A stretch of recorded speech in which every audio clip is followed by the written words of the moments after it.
मैं सिर्फ ये कहना चाहता हूं कि एक तो ये नेचुरल जस्टिस के खिलाफ है कि आपने बगैर किसी का पक्ष सुने हुए उस व्यक्ति को हटा दिया, और दूसरी बात ऐसा महसूस होता है कि ये पूरी स्क्रिप्ट जैसे पहले से लिखी गई थी।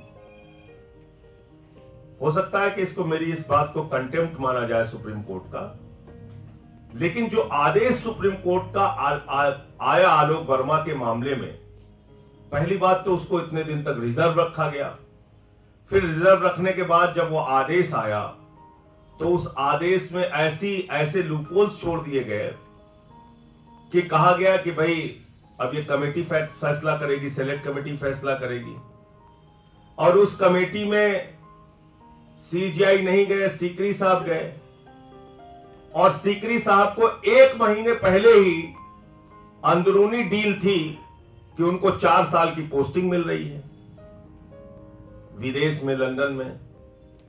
तो मेरी मांग ये है कि इस देश के अंदर कम से कम जुडिशरी में जो जजेस बैठे हैं उनको रिटायरमेंट के बाद कोई पोस्टिंग नहीं मिलनी चाहिए, वरना ये तो न्यायालय को सीधे सीधे प्रभावित करने का मामला है। और कल मैं अरुण जेटली साहब को सुन रहा था, उन्होंने बहुत पहले इस बात को कहा था जब कांग्रेस की गवर्नमेंट थी कि भाई रिटायरमेंट के बाद जो पोस्टिंग दी जाती है ये कहीं ना कहीं न्याय प्रक्रिया को प्रभावित करती है, ऐसा जेटली जी का बयान है।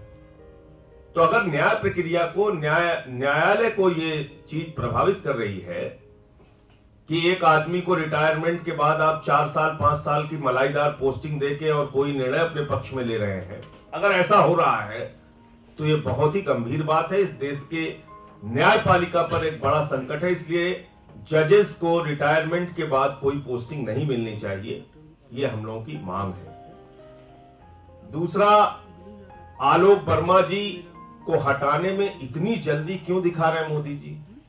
क्योंकि मोदी जी राफेल घोटाले में फंसे हुए हैं, उनके विरुद्ध तमाम साक्ष्य है, और शायद आलोक वर्मा कुछ दिनों तक और बैठते तो जो चिट्ठियां मैंने दी थी, जो चिट्ठियां प्रशांत भूषण जी ने, यशवंत सिन्हा जी ने और अरुण शौरी जी ने दी थी, उस पर हो सकता है कोई जांच शुरू कर देते, कोई कार्रवाई कर देते, इसलिए उनको हटाया गया, आनंद फानन में हटा दिया गया।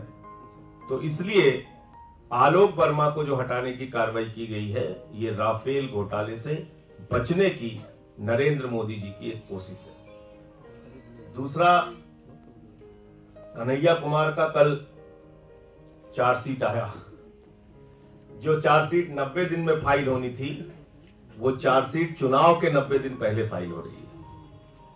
तो हमारी दिल्ली पुलिस बहुत बहादुर है। आपको याद होगा सोमनाथ भारती का कुत्ता पकड़ने के लिए 40 पुलिस वाले चले गए थे, इतनी बहादुर पुलिस है दिल्ली की।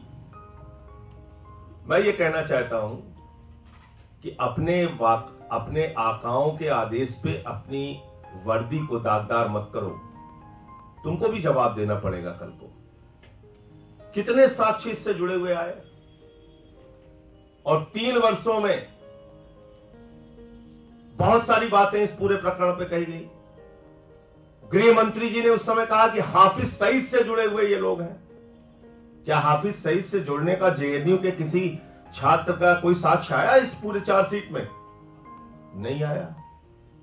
तो चार्जशीट भारतीय जनता पार्टी के कार्यालय से तैयार करके दी गई चार्जशीट है, और चुनाव के 90 दिन पहले प्रस्तुत की गई चार्जशीट है। इसलिए दिल्ली पुलिस की जांच पर कोई भरोसा नहीं किया जा सकता। इस तरह की खबरें देखने के लिए आप हमारे चैनल को लाइक करके सब्सक्राइब कीजिए और नोटिफिकेशन बेल ऑन कीजिए। धन्यवाद।